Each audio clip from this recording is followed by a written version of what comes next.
a large number of individuals on Zoom, you must keep your microphone muted or you will be removed from the meeting and not permitted to re-enter. I also know that this is a very emotionally charged case. We cannot tolerate any outbursts or any inappropriate behavior in the courtroom. Anyone who violates that rule will be asked to leave at the Sheriff's Department's discretion.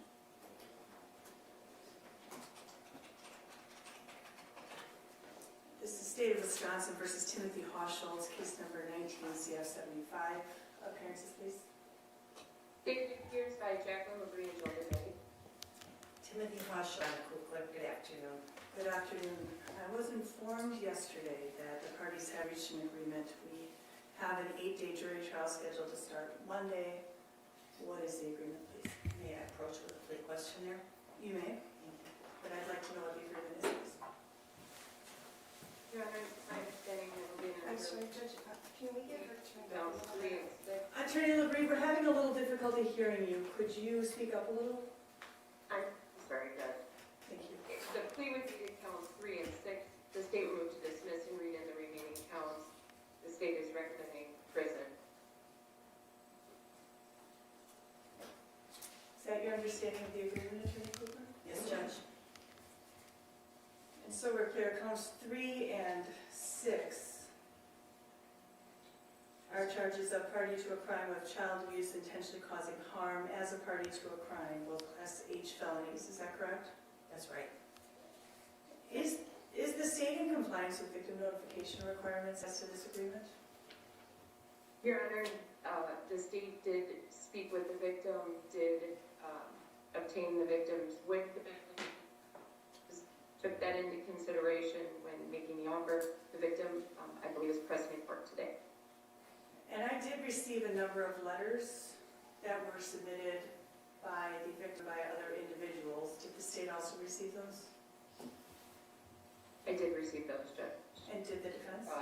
About Your microphone is muted. When did you receive them? an hour ago. Attorney Kugler, did you receive them also? An hour ago. That's about the same time I did as well. This is a significant reduction. I need a record as to how this plea agreement would be in the public's interests, please. Judge, the state did do an evaluation of this case. We took into account the victim's wishes. We also have a duty to be objective and not swayed by emotion. Judge, I can. Your audio is cutting in and out. Evaluation. Attorney LaBrie, your audio is cutting in and out. I'm having a very hard time hearing you.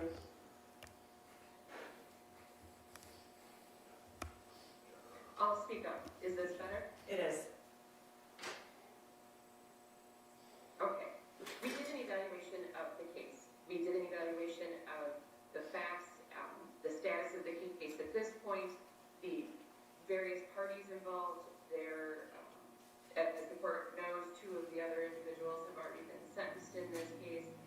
And after that evaluation, in discussions with defense counsel, we did reach this agreement. It does recognize 2 of the victims involved. It does recognize actions by the defendant.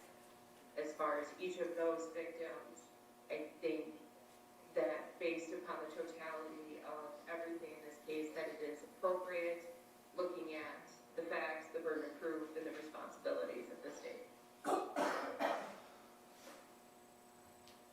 I understand from the letters that were received that the victim, particularly the mother, is vehemently opposed to this plea agreement.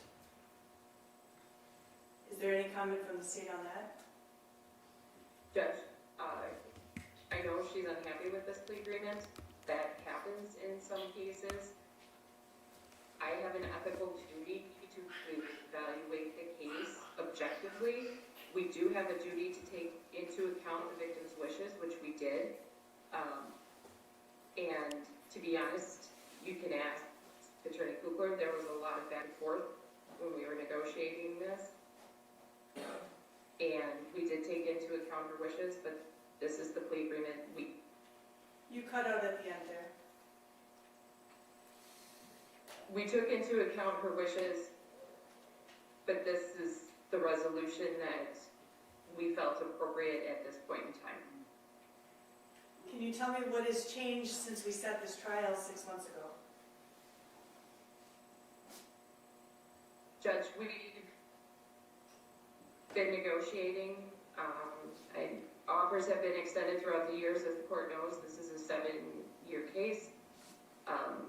Throughout the trial preparation, we've been in communication with Attorney Kugler.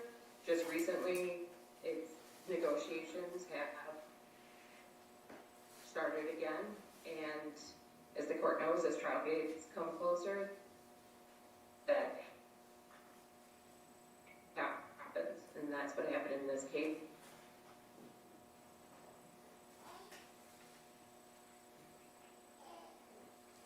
I need to tell you, I'm very uncomfortable with this plea agreement. I'm intimately familiar with the alleged facts in this case, having presided over the cases of both co-defendants and presided over this case for 6 years since it was filed.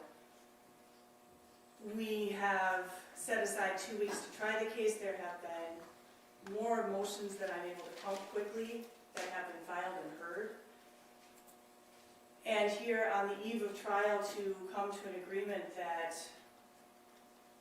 I'm really not satisfied reflects the public's interest in a fair outcome here. I'm very uncomfortable accepting this plea agreement.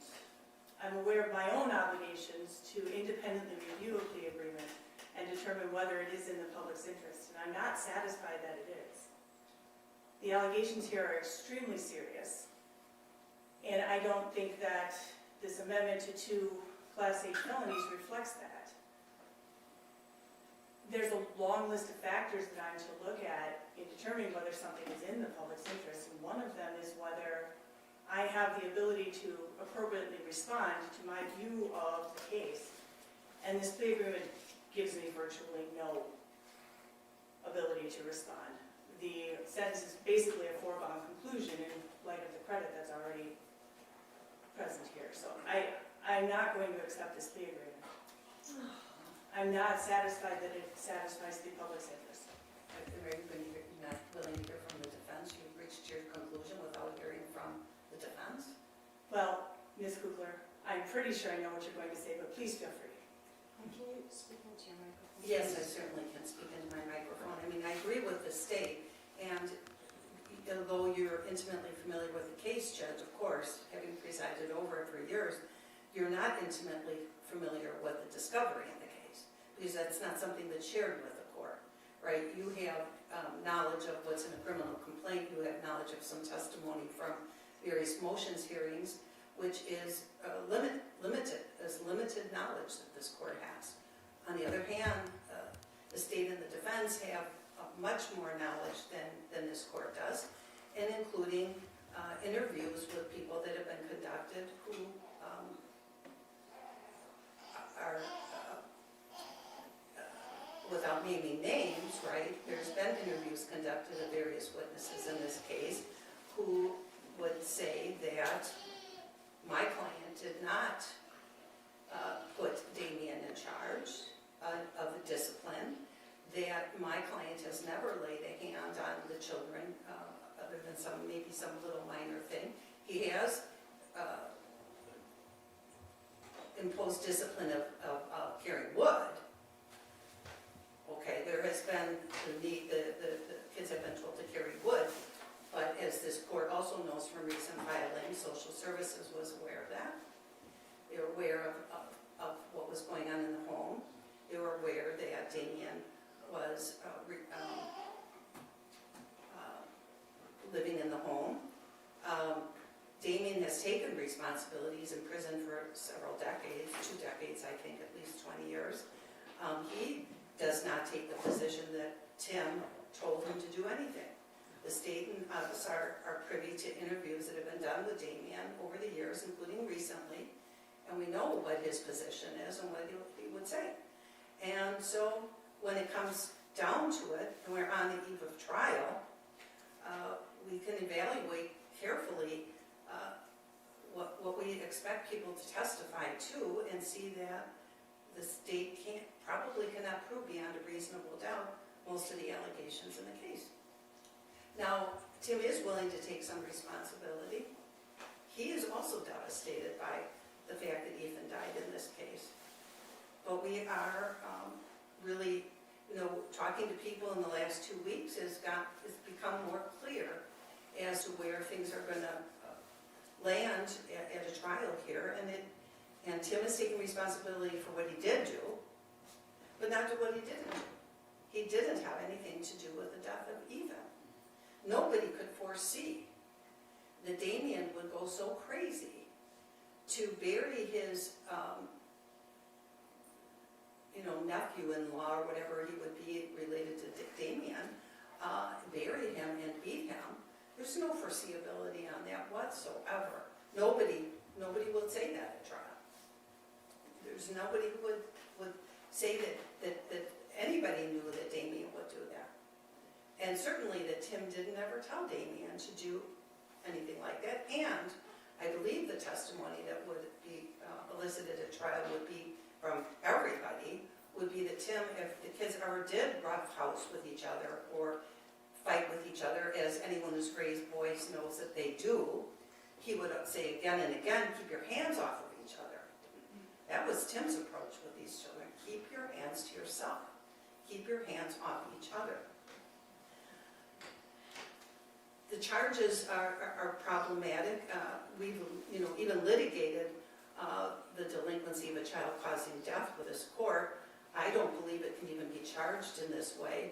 I believe that, and I know it's not settled in the case law, but I believe that in that particular crime, it would be required that the person whose delinquency one contributed to is the one who died. I understand that this court ruled against us on that issue. It seems to still be an unsettled issue as far as the Court of Appeals. There are a lot of issues here, and we are taking responsibility for what we did. And I think the court should take it because the lawyers are in a better position to know the strength of the case and whether the case can be proved beyond a reasonable doubt, which is what's required. Isn't that true in every single case? Of course, I'm not privy to the discovery, but is there ever a case then where the court would have the actual discretion to make this determination that the Supreme Court of Wisconsin has directed repeatedly that we do? Well, I've never had a court in 30 years ever reject a plea agreement. I can tell you I never have either. Okay, never had a court do that because the courts, in my experience, of very, very serious cases of every sort, take the position that the lawyers know best.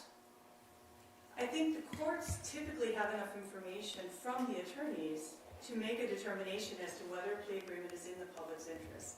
What I have here is that although this case has been pending for 6 years, the trial has been set for 6 months. Over the last couple of weeks, things have come to light that there are problems with the case. What I'm hearing, though, is your client is saying he never laid a hand on the children, so how can I accept this plea agreement either? Because he had them shovel gravel and carry wood. And the state's position is, whether it was a 45-pound log that the kids carried or a 30-pound log that the kids carried, and we don't have an agreement on that number, but let's just use that argument. Either way, for 7-year-old children, that the state's position is that's extreme. And I can say that we can agree that that is possibly, that others could feel that way. I'm not saying that I personally agree with that, but I could see that a jury might agree that Tim having the kids carry a log that's 30 pounds could be abuse. Because it's, the state's position is it weakens their muscles and causes some bodily harm. Because it's too extreme. So that would be the basis for this. If the facts, there's a basis in the record for it. I'm still not convinced. This is an extreme position I'm taking. I understand that. This is not something I am in the habit of doing. It's not something that I think any judge is in the habit of doing. But this case is also not, quote unquote, run of the mill. And the reasons I've been given make sense as to maybe a couple of the charges, but they don't make sense to me overall. And what I'm most compelled by is I have, as I said, absolutely no discretion as to anything as it stands right now. The sentence, as I said, even if I were to impose the maximum penalty on both, Mr. Hauschultz has already served the lion's share of that.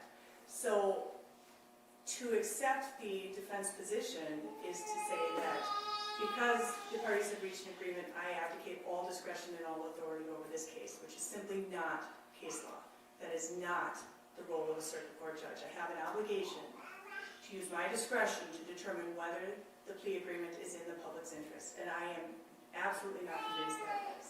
Well, Judge, I don't think that whether Mr. Hauschultz has served the lion's share of a sentence is an appropriate factor. I think it's 100% appropriate. Why would it be? Because what if somebody has, on an OWI, sat for several months, you're not going to not accept the plea. That's not the only reason I'm saying this is a problem, but let's look at State versus Post Kenyon. bail, Judge. I'm That's sorry, right. I'm sorry. Ma'am, it's my turn to talk. Sure. Case again, Judge. I didn't get that far yet. State versus Kenyon, we all know that's the prevailing case. And it cites Myers v. Frazier, that's 173 West Virginia 658, as a list of factors that I'm to consider, including the reasons given by the prosecutor and the defense, whether there's a voluntary plea, we haven't gotten to that point, factual basis for the plea, we have adjudicated that multiple times. The general public's perception that crimes should be prosecuted, I think that's satisfied, but the interest of the victim and the court's ability to dispose of the case in a manner commiserate with the seriousness of the criminal charges and the character and the background of the defendant. Those are two of the factors that weigh against this agreement. And then that same case cites State ex rel Kalal, K-A-L-A-L, versus Circuit Court of Dane County. That's 2004 WI 58. And there some of the factors are the extent of harm caused by the offense, the threat posed to the public by the suspect, ability and willingness of the victim to participate, disproportion between the authorized punishment and the particular offense or offender, cooperation of the suspect with the arrest and prosecution of others. There are others that certainly don't apply here. But those also weigh against this plea agreement. I've made my ruling, I've made my decision. I've considered the arguments made by the state and the arguments made by the defense, but I am not satisfied that this plea agreement satisfies the public's interest. I would offer the state and the defense time to go back to the table and continue discussions, or we can start trial on Monday. What would you like to do? What did you, Judge? I'm sorry. I said we can either start trial on Monday, or I can give the parties more time to go back to the table and continue negotiations. Well, we would like a few minutes this afternoon, that's for sure. Go ahead. You'll file the plea agreement that I dropped out there? I will give it to the clerk right now. We'll put it in the clerk file. All right, then, how long do you want? Half an hour. Okay. We'll come back here at 2:50. We're off the record. Judge, anybody who leaves the security area has to get searched again when they come back